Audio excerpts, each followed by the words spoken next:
After a spectacular showing in Uttar Pradesh in the Lok Sabha election this year, the BJP will be running wounded today over what the bypoll results in 11 assembly constituencies have thrown up. The verdict, a thumping case of diminishing returns of communal polarization, a troublingly substantial list of big questions for a party that's been walking on water, brimming with election confidence for much of this year. The BJP's loss has allowed a preening Samajwadi Party to publicly scoff at the bad governance albatross that has hung about its neck for months now. With the BSP sitting this one out, today's bypoll results have more questions for the Bharatiya Janata Party than any other. By 11 a.m., Akhilesh Yadav was all smiles. The Samajwadi Party had assumed leads in 9 of the 11 assembly seats previously held by the BJP and its ally, the Apna Dal. अच्छा बधाइयों में free चलाया आपने हमें, लेकिन हम आभार प्रकटेंगे जनता का कि जनता ने ऐसे वक्त पे समाजवादियों की मदद की है और जिस रास्ते पे समाजवादी पार्टी उत्तर प्रदेश को ले जाना चाहती है और पहले दिन से समाजवादी पार्टी ने कोशिश की है कि विकास और खुशहाली का रास्ता अपनाएं. For his father, this could not be a proud moment. With a lead of over 3 lakh votes in Mainpuri, Mulayam's grandnephew Tej Pratap will be the 4th generation Yadav to sit in the parliament. Further, what would make Mulayam smug and the BJP worried is what happened in Charkhari, a seat vacated by Uma Bharti no less, wrested by Samajwadi Party's Kaptan Singh. In Rohania, an assembly segment that falls under Modi's Lok Sabha seat of Varanasi, BJP ally Apna Dal lost its seat to SP's Mahendra Singh Patel. The Bijnor seat that was vacated by Kuvar Bhartendu Singh, who was at one point arrested for allegedly inciting communal riots in Muzaffarnagar, was also lost to the Samajwadi Party.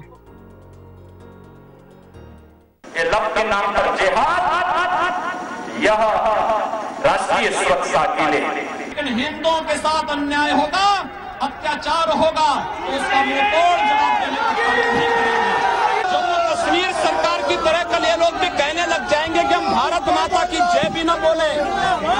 ये कैसे संभव होगा? And it is theories like love jihad, communalized and hate-filled rants like these that have evidently failed to resonate with the electorate. किसी भी जीत और हार के उसमें 2-3 चीज़ें होती हैं. एक टिकट वितरण की प्रक्रिया, संगठनात्मक संरचना यानी आपकी व्यूह रचना क्या है, संगठनात्मक ढांचा क्या है, और तीसरा कैंपेन, आपका कैंपेन किस रूप में हो रहा है. Could this force the BJP to abandon Hindutva and revert to the Sabka Saath Sabka Vikas pitch? The man who can answer that question was conspicuous by his absence. Amit Shah is the architect of BJP's astounding Lok Sabha victory in this swing state, a feat that has even elevated him to the party's presidency. But today, he perhaps finds himself in a corner.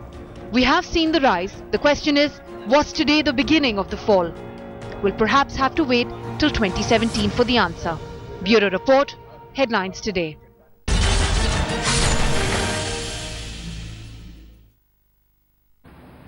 And what really are the big takeaways for the Bharatiya Janata Party? What does it need to really chew on after the results of these bypolls in Uttar Pradesh? Joining us on To The Point on debate number 1 tonight, consulting editor with the India Today group, Rajdeep Sardesai is live with us. Lalita Kumar Mangalam of the BJP is live with us from Chennai. Rajdeep, I want to come to you first because the broad question that is going to strike a lot of people first, the person on the street, is what happened to the Modi wave?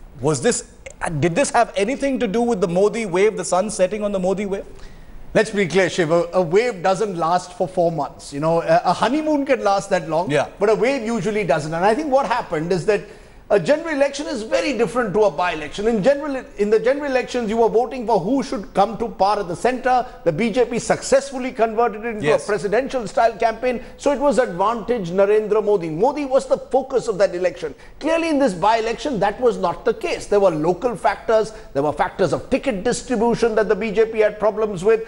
The lack of a local leadership in a state like Uttar Pradesh has bedeviled the BJP for now more than a decade. And I think there was a general sense that the BJP was not as enthused, or certainly the cadres were not as enthused about a by-election as they are about a general election. And there is, of course, the question to be asked whether the politics of love jihad and the hard Hindutva politics that the BJP unleashed in these elections, whether that too is subject to the law of diminishing returns. So I think the BJP got this one wrong in terms of the kind of messaging they wanted to send out. They didn't have a Modi-like leader who could articulate also that message effectively. Adityanath sent out the wrong message, I believe, on the ground in this election as the campaign star of the BJP, and contrast that in a sense with what happened in 2014 in the general elections, where they ran a campaign on good governance. I think that's what fell the BJP. They just got this election wrong. They got the message wrong. They got the campaign wrong. Lalita Kumarmangalam, we've heard many things said by BJP leaders today. Yogi Adityanath, faulting the campaign, the structure, the way it actually played out, even though he was one of the central figures in this entire campaign in Uttar Pradesh for the bypolls. What is the BJP's official excuse for what happened?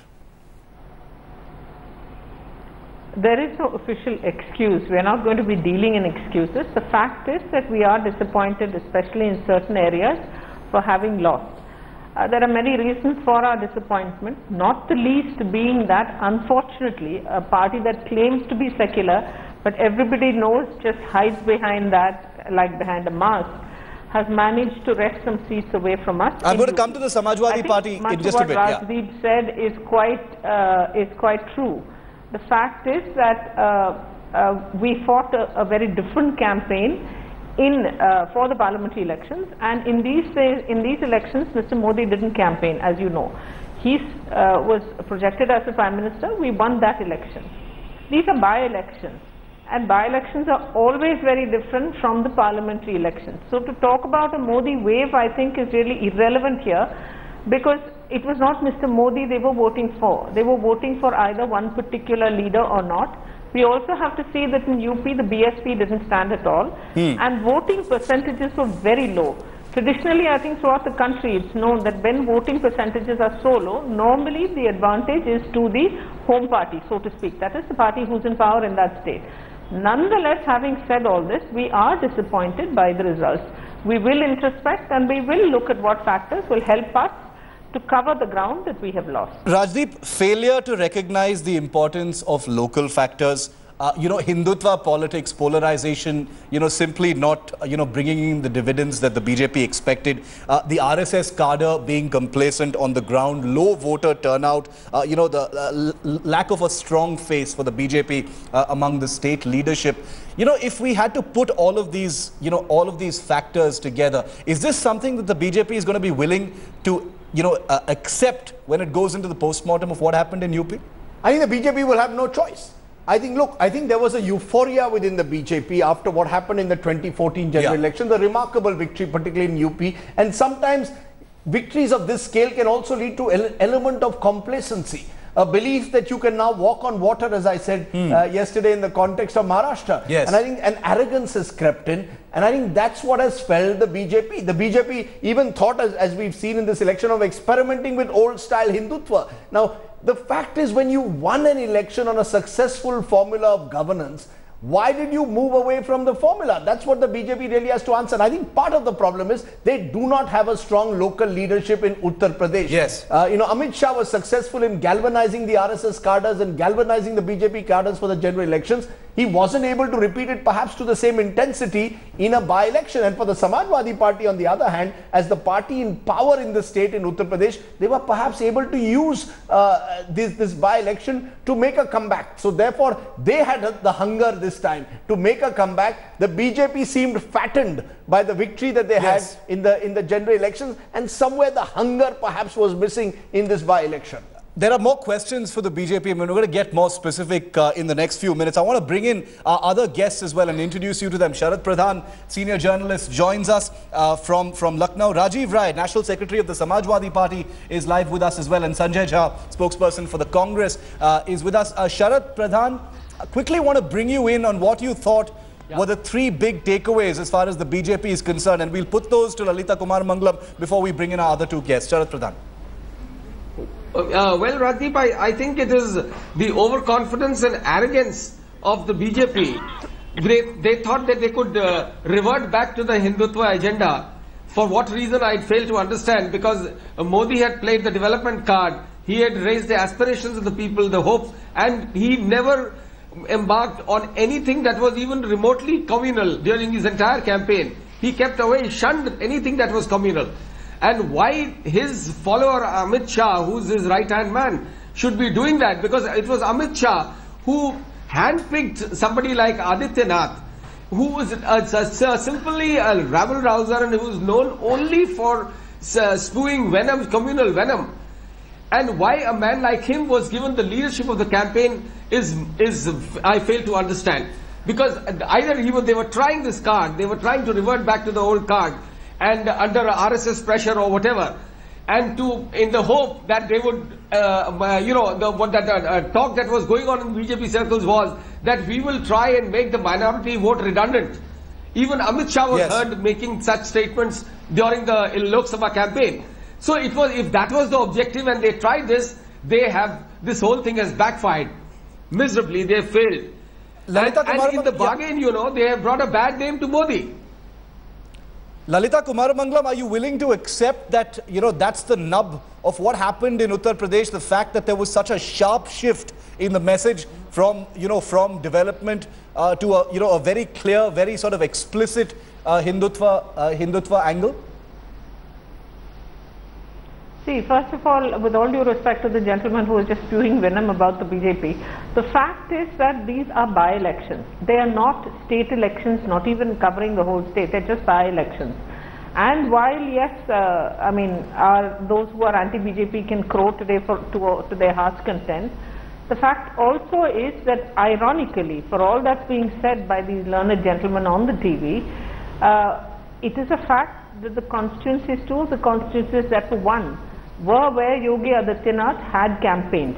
Whatever form the campaign may have taken, I don't think that's the topic for discussion tonight. Ironically enough, that is where we did win 2 seats. So I'm not saying that what he did was good or bad. That's a totally different topic altogether. But I think what we need to also keep in mind is that this is politics. You have ups and downs in politics. You win some, you lose some. I've already said, the fact that we have lost is a disappointment, and we will introspect. Rajdeep, I don't think I need my limited point, ma'am, further detail, especially I'm sorry to intervene on the panel, I'm how we're going to introspect, but the BJP is very well aware that if we don't introspect and set our house in order, so to speak, then we possibly will be in trouble in the future. So we will. But to just write us off in UP is also, I think, wishful thinking on the part of the other panelists. Shiv, I don't think anyone is writing off the BJP in Uttar Pradesh, but for Lalita Kumaramangalam to say that, what Yogi Adityanath says is not a crucial issue, it should not be seen. I mean, the fact is that Adityanath was made your star campaigner, and therefore questions will be raised as to why this shift in strategy. Why do you give rein to the likes of Sakshi Maharaj, who say that madrasas breed terrorism? Why do you give rein to the likes of Adityanath, who run the campaign of Love Jihad? Somewhere, surely the BJP is trying to, ride 2 horses. In Delhi, Narendra Modi talks of governance. In Uttar Pradesh, there's talk of Hindutva politics. And you're trying to still experiment to see whether that Hindutva politics works. Because after your election victory, it appears that you believe that you can get away with this kind of politics. And I think in that sense, the voter has given you a rather nasty wake-up call. This is not a referendum on Modi government, I agree. But it certainly is a referendum of, not a referendum, but certainly a rejection of the kind of politics that Adityanath represents. It's not about the 2 constituencies, ma'am, where he campaigned. It's about the effect it had in the other constituencies. Because suddenly people are seeing a darker side of the BJP, which they had thought the party had left behind. Why did you suddenly change your strategy? 4 months ago, you sweep UP on the grounds of governance, and now you return with the likes of Adityanath. People are questioning, therefore, your kind of dualism that the BJP is practicing. Sanjay, Lalita, I'm going to come back to you in just a moment to give you a chance to reply to that. I just want to bring in our 2 other guests for just a moment for their comments on this issue. Sanjay, is the Congress feeling vindicated? This is, this is pretty much what the Congress and you on this show have been saying about the entire theme and message that's been sent out by the BJP in Uttar Pradesh. No, absolutely, Shiv. I'll give you an example. I mean, the Prime Minister never uttered a word on the love jihad controversy. You had the Home Minister actually ask the media, what is love jihad? I haven't even heard about it. And at the same time, you also had the Prime Minister in Japan gift the Gita to the Emperor of Japan and actually make a very sardonic reference to secularists in India. Well, the truth is the secularists in India have responded, and they are the people of India who have responded here at this point of time. And you know, the message on a larger plan is that you cannot run a diverse, complex country like India by alienating 180 million people and treating them like second-class citizens, making derogatory references to their young, middle-aged, old and the women, and making up this huge environment of hate for reasons that only the BJP can answer. And I also believe, you know, I want to say something here, Shiv, on your program. You know, this whole talk of development, let me tell you, the India wouldn't have become, from 1947 till now, one of the world's largest economies and third largest on purchasing power parity if we hadn't had development somewhere in our agenda. The truth is that the BJP somewhere used that term you know, to basically bash us up, because we had 2 years of fairly slow growth in the last 2 years of UPA, and they used that as a massive subterfuge to make it look as if it was only jobs and employment and growth that mattered, when the Hindutva agenda is being followed and the RSS dominates the BJP. Let's accept it. Lalita, quick response. Thing about 2G and the coal scam, etc. So I'd advise you not to go there, sir, because if you open that door, I'm not reminding you of the Gujarat riots. I'm not reminding you of the Congress says it feels vindicated. This is what it's been saying all this while. So please, let's not go there, okay? Let's stick to the topic today, because if you have enough ammunition against us, believe me, I have more than enough against you. The one thing this is not is Congress versus BJP right now. Okay, people have the ammunition, man. Hold on. People have the ammunition at the ballot box, not you and me. Rajdeep, I want to bring you in on another specific question. No, it is Congress versus BJP. Okay, Rajdeep, you know, if blame has to be allocated, and nobody is saying it's a, you know, it's a simple exercise, you know, election campaigns are complex affairs, decisions are made at several different levels, there are structures, there's organization, but if we had to talk about who's perhaps most answerable within the BJP for what happened in Uttar Pradesh, what would you say? Who is it? Is it Yogi Adityanath? Is it the Prime Minister? Is it Amit Shah? You know, who's got to carry the can for It's exciting, Shiv, in the context of Twitter trends, we put Modi's bypoll test.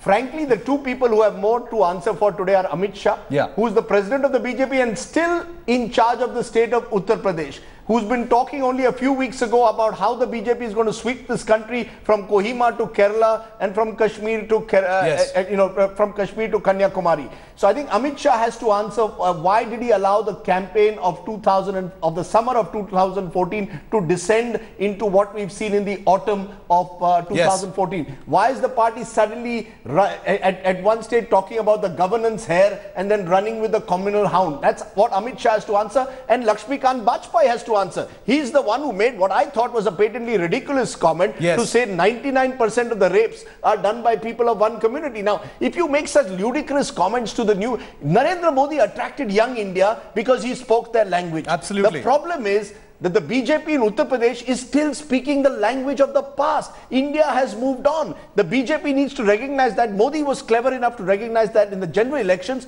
I want to know what happened, what has changed between May and September, apart from the fact that the BJP either has got complacent, arrogant, or that a section of the RSS now believes, let's get back to basics, let's get back to Hindutva politics. Most answerable person for what happened in UP is Amit Shah. Uncomfortable spotlight, Lalita Kumaramangalam. And then I want to bring in Rajiv Rai on the Samajwadi Party. Quick response, Ms. Kumaramangalam. I didn't hear that last question properly. I'm sorry, there was too much echo. I didn't hear that last. No, the basic gist of what we're saying is that, you know, if anyone has to, you know, be held responsible or answerable for what happened in Uttar Pradesh to the BJP, perhaps the person most answerable is Amit Shah. That's an uncomfortable spotlight. Look, as the president of the party, Mr. Amit Shah leads a group of us who are all his central office bearers. If anybody is to take responsibility for it, it would be the entire lot of us. I don't think it's fair to lay it just at one person's door. Because UP is a huge state. There were many players there. It's very unfair to just say that. Of course, people will want to pass their own judgment, and it's a democratic country. Everybody has the right to have their own judgment. But in the BJP, we don't believe in pillarizing one person for a certain mistake or a certain loss of face, but we are not going to lay the blame only on one person. Okay, if you want us to take responsibility, I am willing to take it too on national television. Rajdeep, Akhilesh Yadav came out looking really smug today. When he spoke to reporters, he had a smile on his face. He said, "Achhe din." He made fun of that entire, idiom of the BJP. Can the Samajwadi Party afford to be smug at all by what has happened today?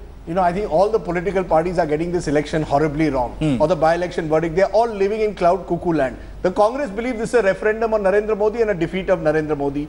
The BJP believes, in a sense, that that there is nothing to worry about. It's only a by-election. And you've got the Samajwadi Party, which suddenly believes that Akhilesh's government is providing good governance and the people of Uttar Pradesh have voted for good governance, which is simply not true. There were various factors in this election different from the general election. The BSP, importantly, didn't contest the election. Yes. And as a result of the BSP not contesting, some of the anti-BJP vote this time got consolidated around the Samajwadi Party. Also, traditionally, parties which rule in a state tend to do better in a by-election. That's been historically proven that they tend to do better in a by-election. And I think there were various local factors which the Samajwadi Party was able to exploit. But none of this suggests that the Samajwadi Party has provided good governance to Uttar Pradesh, by some miracle as a result of what's happened today.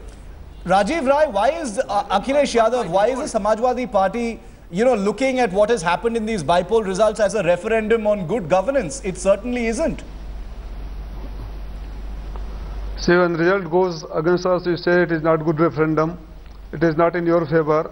Thank God and thank the voter of this nation. The sooner is the better. Country has realized, nation has realized that they are made fool few months back. They were shown rosy pictures, all big talks. In the last 5 months, they did not get anything from the party who is ruling the country.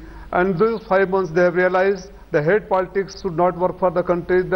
This is the rejection of their hate politics. This is the rejection of their dirty politics, communal politics. And people have realized that what they talk is not good. They are talking good governance 5 months back when they did not deliver anything to the country. They have come back to their old platform, that is the communal politics. And this is a secular country. This is not going to happen in India. This is not going to happen in Uttar Pradesh forever. And give us the credit when you win, then also give us the credit. Rajdeep was telling it is general trend that the party who is ruling that they get good result in this. Then why did not happen in Gujarat? Why did not happen in Madhya Pradesh? Why did not happen in Rajasthan? Sharad Pradhan, Rajiv Rai says, give us credit where it's due. The Samajwadi Party is clearly going to pick this up. They already have, and they're going to run with it. What's your message for the Samajwadi Party?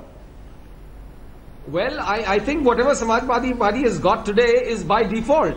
It is the vote has gone against the BJP. Yeah. And let me point out, let me also ask the lady on the panel that on one hand she believes in sharing the responsibility for the losses while Amit Shah was given all the credit for the 73 seats in UP in the Lok Sabha election. So it's something like the Congress, when it comes to victory, everything credit goes to to Rahul Gandhi, and otherwise when you lose, you dump it on everybody else.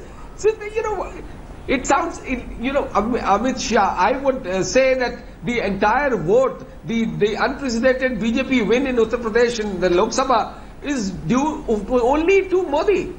Amit Shah was overrated simply because they wanted him to be made president of the party. And here he mucks it up, and they are ready to share all the blame. Rajdeep, you want to add to that? No, I think let's be fair.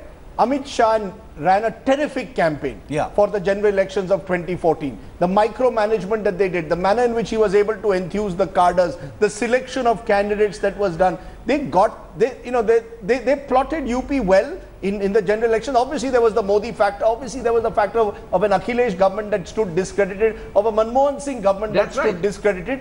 But I would say that and Sharad is right, just as Amit Shah must take credit and was called the man of the match for what happened in the general elections, today he must be seen as the person responsible in a sense for the defeat. Today has been a one-day match. That was a test series, but someone got it wrong. It was Amit Shah who unleashed it was Amit Shah who unleashed Adityanath. He decided that Adityanath would be the star campaigner of this election for the BJP. He got that calculation wrong, and it's time he accepted that, and it's time that the BJP accepted that Amit Shah is not some miracle man who gets every election right. This needs to be at Amit Shah's door, Lalita Kumar Mangalam. Respond to that, then I'm getting Sanjay in. Yeah.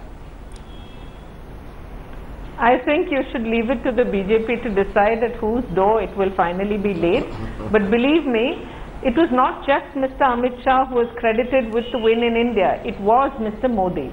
Mr. Amit Shah in UP was in charge only of UP during the parliamentary elections. As Rajiv just said, he micromanaged it extremely well.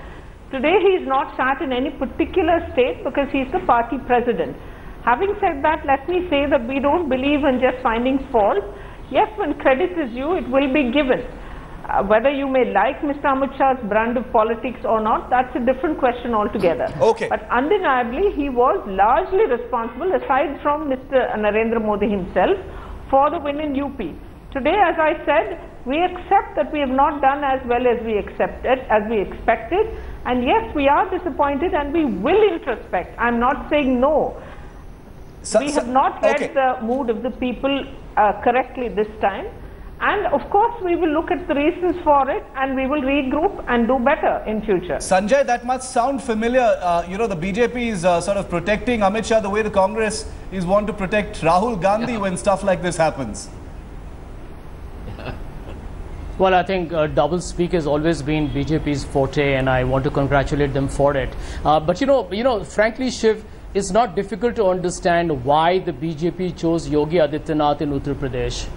Remember that they have seen a huge harvest of seats in the Lok Sabha elections following the huge laboratory test that they did in Muzaffarnagar. And I think they realized that there was huge electoral dividends. You know, I have read reports, I've had people from the Congress who told me that the tensions in western Uttar Pradesh before the by-elections were so palpable, they said we could feel it in thin air. So, I mean, you're talking about a very deliberate, very orchestrated plan. Okay. And I think it's about time we stop being so charitable about the fact that, you know, Mr. Modi is on development and the rest of them are not. What makes anybody believe on your panel or any of your viewers believe that the choice of Yogi Adityanath, whether in parliament or as an Uttar Pradesh campaigner, did not have the blessings of the Prime Minister himself? These are crucial decisions. Uttar Pradesh, this was not about a by-election. I think the BJP is preparing ground for the 2017 assembly elections. And therefore, the choice of Yogi Adityanath was not a short-term 11 assembly seats in a Lok Sabha, but a lot larger at stake of the assembly elections. You know, as Rajdeep said, I want to end on what Rajdeep said about how each party involved has, you know, got it completely wrong. The Congress says it's completely vindicated about how the BJP approached this election. The Samajwadi Party says this is a referendum on good governance by the Akhilesh Yadav government. The BJP says that it's not all bad news. We will conduct a post-mortem, but it's not really the end of the world. But remember, this is still a big election here. Two big crucial states going to elections in just a few weeks from now. What are the implications? Thank you very much, Lalita Kumaramangalam, Sanjay Jha, Rajiv Rai and Sharad Pradhan for joining us on debate number 1 on To The Point.